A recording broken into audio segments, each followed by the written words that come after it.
para que a gente possa, de fato, chegar a uma gerência muito mais rapidamente, uma gerência com confiança, né, de uma maneira muito mais rápida, a gente precisa mapear esses problemas e um deles é quando a gente tem uma equipe que não está muito afim de colaborar ou tem algumas coisas que estão afetando essa colaboração. Então, o cenário é mais ou menos assim, né? A gente chega na fábrica, tem uma reunião, precisa fazer uma reunião de um projeto, uma mudança que a gente precisa fazer no processo.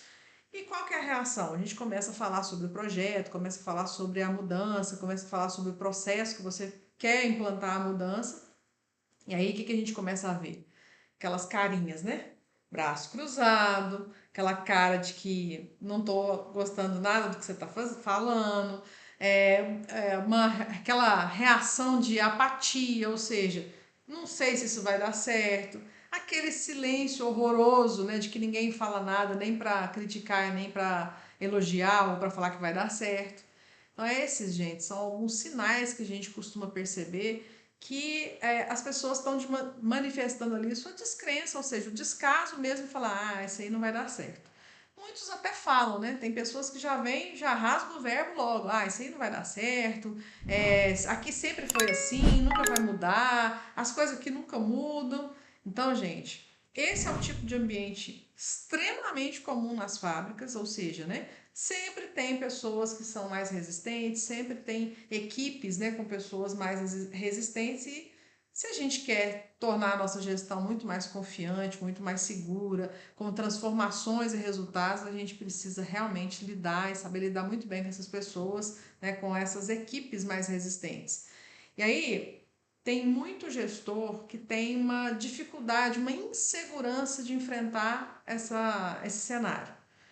Muito provavelmente porque ou está recente ali na empresa, né, mudou de empresa, está ali recentemente, não está habituado com as pessoas, ou se coloca numa situação de não achar que não é capaz, né? E tem uma coisa que é extremamente importante a gente pensar, que o que faz a gente sair do movimento de insegurança é o conhecimento. Ou seja, quanto mais conhecimento eu tenho sobre aquela causa, aquela situação que está sendo falada ali, sobre aquele projeto, aquele processo que está sendo mudado, naquela reunião que está sendo discutida, quanto mais eu tenho conhecimento, muito mais eu tenho segurança para poder falar sobre as mudanças. Mas não é só o conhecimento técnico, né? Nós vamos falar aqui de outras coisas sem relação nenhuma com o conhecimento técnico, porque não é só o conhecimento técnico que vai te ajudar nisso. Né? É importante até para você debater as ideias, mas não necessariamente é o que vai mudar esse jogo aí. Né? Então a gente tem que ficar ligado nessa condição. E muitas vezes a gente se sente muito sozinho, né, gente? Poxa, como é difícil a gente não ter apoio aí da equipe, porque a equipe não está de acordo, não está abraçando a ideia, ou a própria diretoria que não está te dando esse suporte em relação à mudança. Então a gente começa a perceber que você olha para um lado, olha para o outro e está completamente sozinho. A equipe não te ouve, tem resistência às mudanças que você está fazendo, tem os seus diretores que também têm pé atrás, não está muito botando fé no que você está fazendo. Isso, gente, você só vai conseguir reverter isso, ou seja, o sucesso de um gestor, você precisa conquistar o respeito e a confiança pelo menos desses dois públicos. Os seus gestores, né, os seus diretores e os seus funcionários.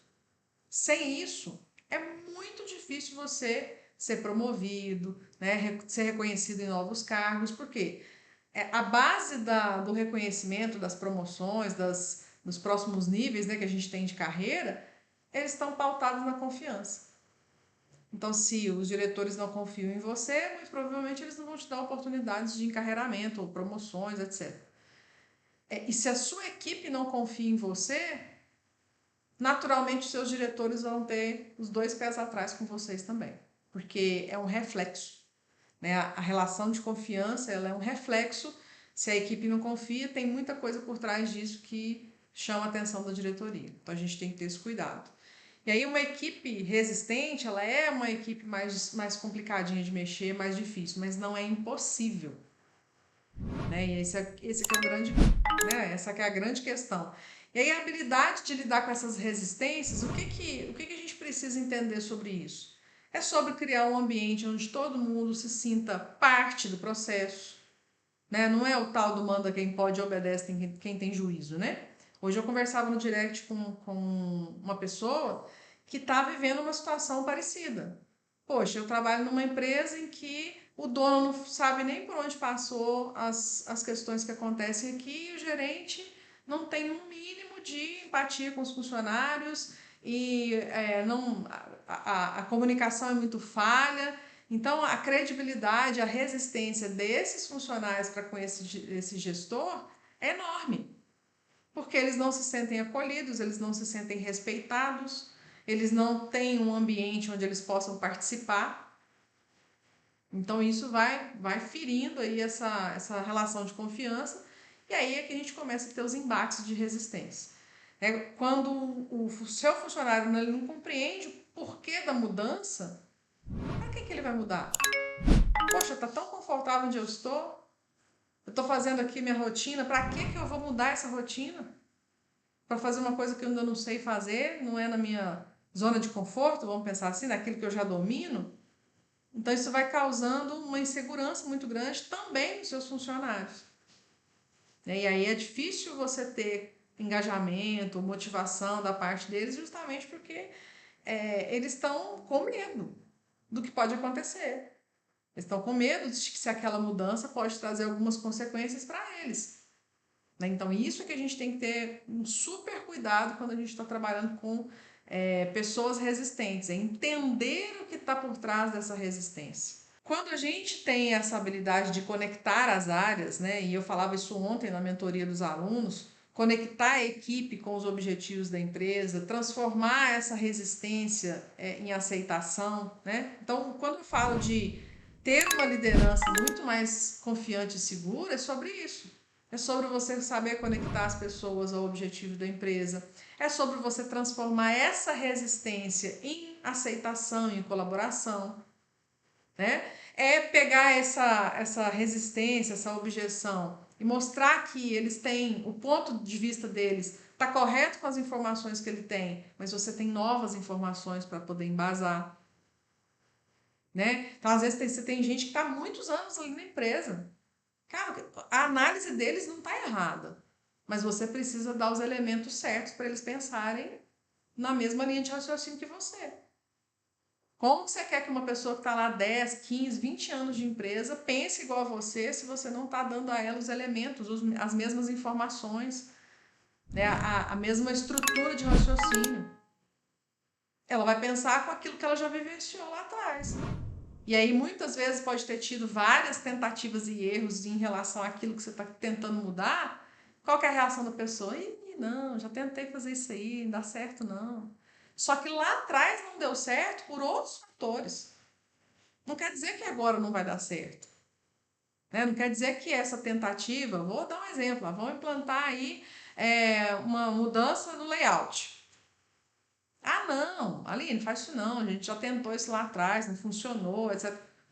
Mas quem está dizendo que é a mesma coisa? Quem está dizendo que é a mesma mudança? Quem está dizendo que vai ter os mesmos resultados? Tem informações novas, tem jeito novo sendo implantado, tem processos novos sendo implantados. E aí a memória de quem está lá mais tempo vem falar que não dá certo. Mas por quê? Não tem todas as informações para poder fazer o julgamento de valor nisso. Aí você vai para uma reunião, é o que você vê, começa a apresentar as melhorias, você vê um pessoal lá assim, ó, sentado, estacado assim na cadeira, bracinho cruzado, olhando com aquela cara assim, né? Xiii, de novo. Lá vem eles, fazer mudança aqui, me dá trabalho, não funcionar em nada. É assim que o raciocínio deles funciona. Né? E a depender da forma como você está indo lá para o processo produtivo fazer alguma mudança, ou a depender da forma como você está abordando a reunião, eles vão ter razão. Porque você vai colocar ou tentar colocar uma melhoria em prática e por não ter o jeito certo de fazer, vai dar errado. E aí você gastou mais uma chance, mais uma alternativa, mais uma possibilidade e as pessoas vão construindo aquela memória de que, não, tudo que a Aline tenta ali dá errado, tudo que o Hunter tenta dá errado.